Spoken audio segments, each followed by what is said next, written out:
So ito na mga katapang, sasagutin ko lang mga bashers dyan na supporters ni Pacboy. Actually, kakawin lang namin ni Cherry White galing sa Falls, kung napapanood yun sa vlog niya. Ngayon, sasagutin ko lang mga parata ng mga bashers dyan na inaga ko doon si Cherry White kay Pacboy. Maraming nagko-comment, nag-message sa personal account ko, nag-message sa page ko, na inaga ko si Pacboy kapal doon ang mukha ko kasi mga agaw. Ngayon, sasagutin ko yung paratang nyo. So ngayon, magkwentuhan muna tayo ha. Pakinggan nyo to.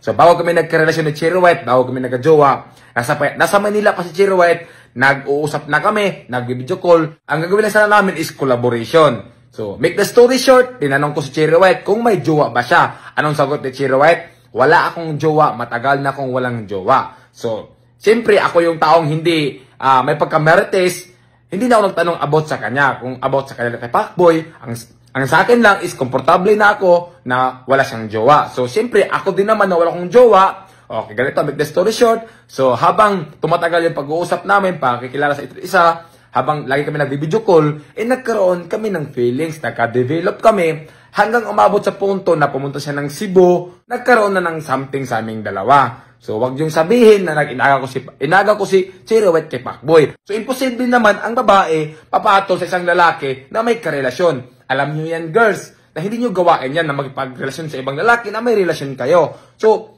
di natin alam kung anong rason kung bakit wala na sila ng Pacboy.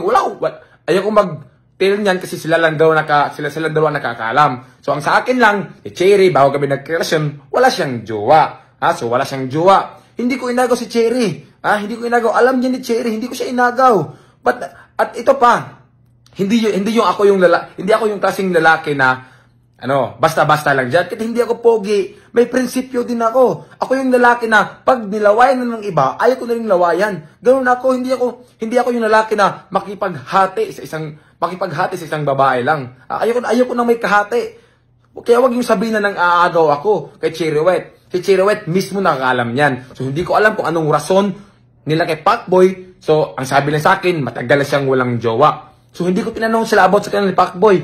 Yun lang kasi privacy nila yan. So, ito pa, naiinis ako kasi sabi nila, content lang daw kami ni Cherry White. Intindihan ko kayo kasi nga, nangyari sa akin nung nakaraan na nag-reveal ako ng jowa na hindi ko jowa. So, ngayon, imposible naman na content lang kami, di ba? Halos na yun sa vlog namin, puro nangalaplapan, sasabihin nyo, content pa rin. May ganun ba? Di ba? So, paano nyo sabi na content lang kami ni Cherry? Nagkataon lang nung birthday ko na marami akong inimbita ng mga vlogger at yung mga vlogger naman, binidyohan kami habang sumasayaw. Siyempre, di namin natin yung sarili namin. Naghalikan kami. Binidyohan nila.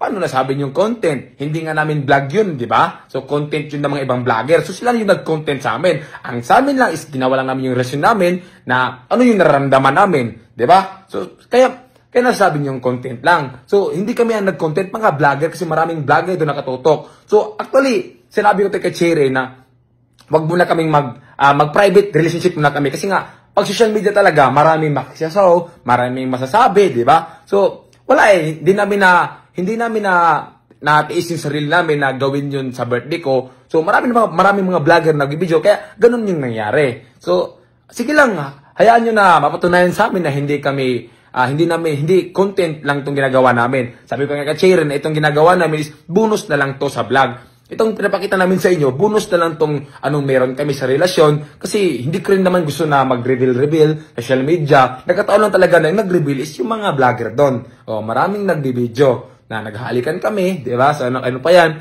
At yun lang kinainisan ko na mang-aagaw ako ng jowa. Hindi ko yung gawain. Hindi ko yung gawain ng mga agaw ng jowa. Kung alam ko lang na may jowa si Cherry, ba't ako papatol doon? Ang mangyayari sana doon is collaboration. Magkukulab lang sana kami ng vlog. Siyempre, wala siyang jowa. Wala din akong jowa. Nagkamahalan kami, di ba? Nagkagusto kami sa isa't isa. So, hindi ko kasalanan yun. Kung si Cherry ay may karelasyon siya, o tinago niya sa akin, may jowa pala siya, hindi ko kasalanan. Kasalanan ni Cherry yun. Na nakipagrelasyon siya sa akin na may karelasyon pala siya. Yung inamin sa akin, wala siyang jowa, di ba? So, hindi ko kasalanan yun. Kasalanan ni Cherry yun. Pero, wala naman talaga. Totoo naman talaga na wala siyang jowa. So, yun lang. Huwag yung sabihin sa akin na manghahagaw ako. Kasi hindi ko yung gawain. Hindi ako yung tao na nakikipaghati sa isang babae. Kahit hindi ako pogi, hindi ko manghahagaw. Hindi ko gawain yun. Ayokong sasakit ulo sa kakaisip.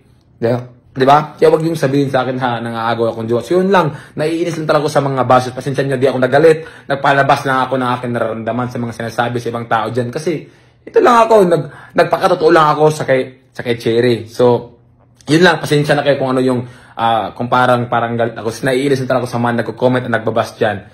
So yun lang, pasensya na talaga. Dito sa Super PH mga katapang, hindi kayo ma-stress dito. Kaya ito yung best gaming ngayon, 2024, na pwede yung pagkita na legit. Papakita siya mga katapang kung paano maglaro. Ito napakadali lang. So yun mga katapang, maraming games dyan na pwede yung paglaro. Pero ito yung pinaka-the best na laro mga katapang, itong color game. Kasi parang naglalaro ka sa perya, napipili ka ng kulay yung gusto mo. And color game. So yun mga katapang, pipili ka dyan anong kulay yung gusto mo. And tataya tayo ng 1,000 ay 2,000 sa kulay yellow. Yan na, 2,000 sa kulay yellow. Ayun na. Ayun na. Panala tayo mga katapang. 2,000 sa kulay yellow, naging 4,000. Ayun na, napakadali lang mga katapang. Yan sinasabi ko sa inyo. Kung gusto mo nang i-withdraw yung panalo mo mga katapang, i-click mo itong sa gilid, tapos i-click mo na yung withdraw, tapos sundin mo na yung nilalagay dyan. Tapos kung gusto mo na mag-deposit mga katapang para may pampusta ka, click mo na yung deposit. Tapos, ilagay mo lang dyan, wait lang, naglo-loading pa. Ilagay mo lang dyan kung magkano yung amount na i-deposit mo, kunwari 100, ayan, pwedeng GCash or Paymaya. Tapos, click mo itong next. Napakadali lang mga katapang. Ganun lang kadali dito mga katapang maglaro sa Super PH. So, anong pang hinintay nyo? Ilalagay ko yung link sa comment. Tara na, maglaro tayo at kumita.